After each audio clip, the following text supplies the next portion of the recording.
kind of awkward to get in front of this camera. It's at a weird angle. Anyway, one of my favorite ways to talk about the Bernoulli Principle is you do one of those like bar bets, which like nobody I don't think actually does.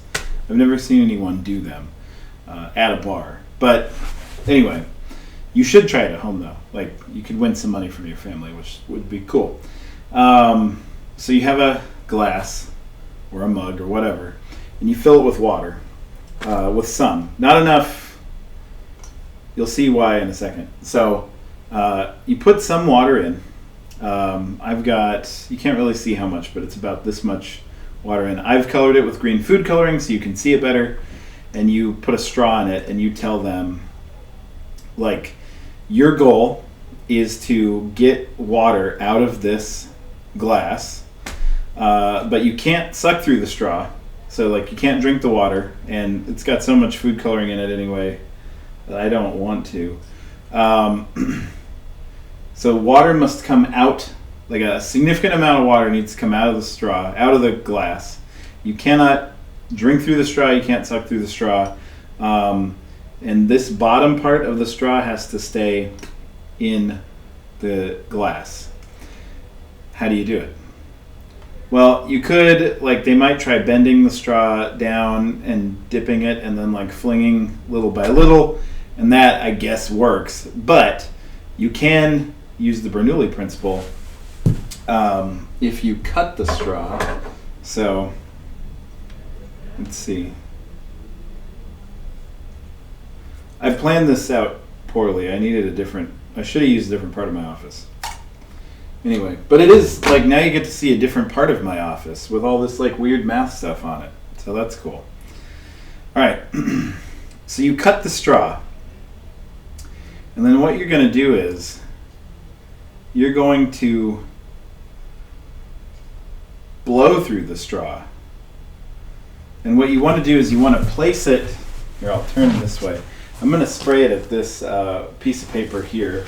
So you should be able to see where it goes. It'll be like a CSI, crime scene, like blood everywhere kind of thing. Except it's green, so it's like alien blood. Anyway, so put the straw here. So it's in the water, but it's out of the glass. Let's get this a little closer.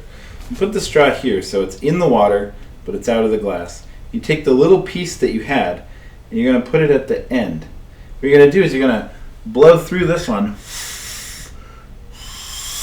over the top of that one. And this is what's going to happen.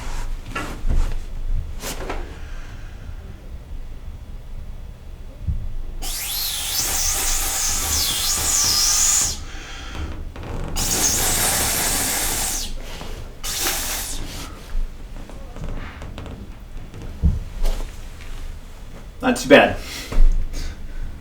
Hey, how are you? Slightly messy, but anyway. So what's going on is the pressure, it's just like what's going on in the vocal folds, right? So the air is forcing the vocal folds open, but because the air in between the vocal folds is moving so fast, it's pulling the vocal folds back together.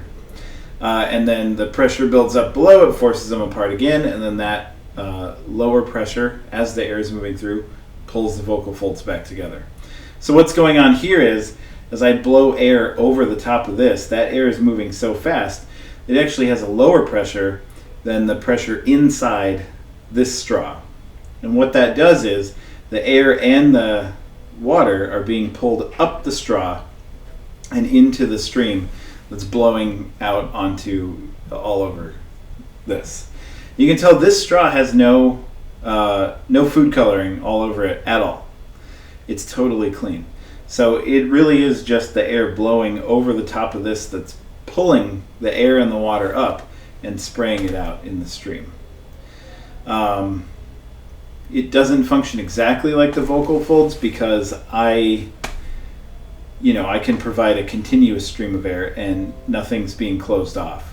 But aside from that, the actual principle, the Bernoulli principle with the lower pressure because of the higher rate of speed, is working exactly the same way.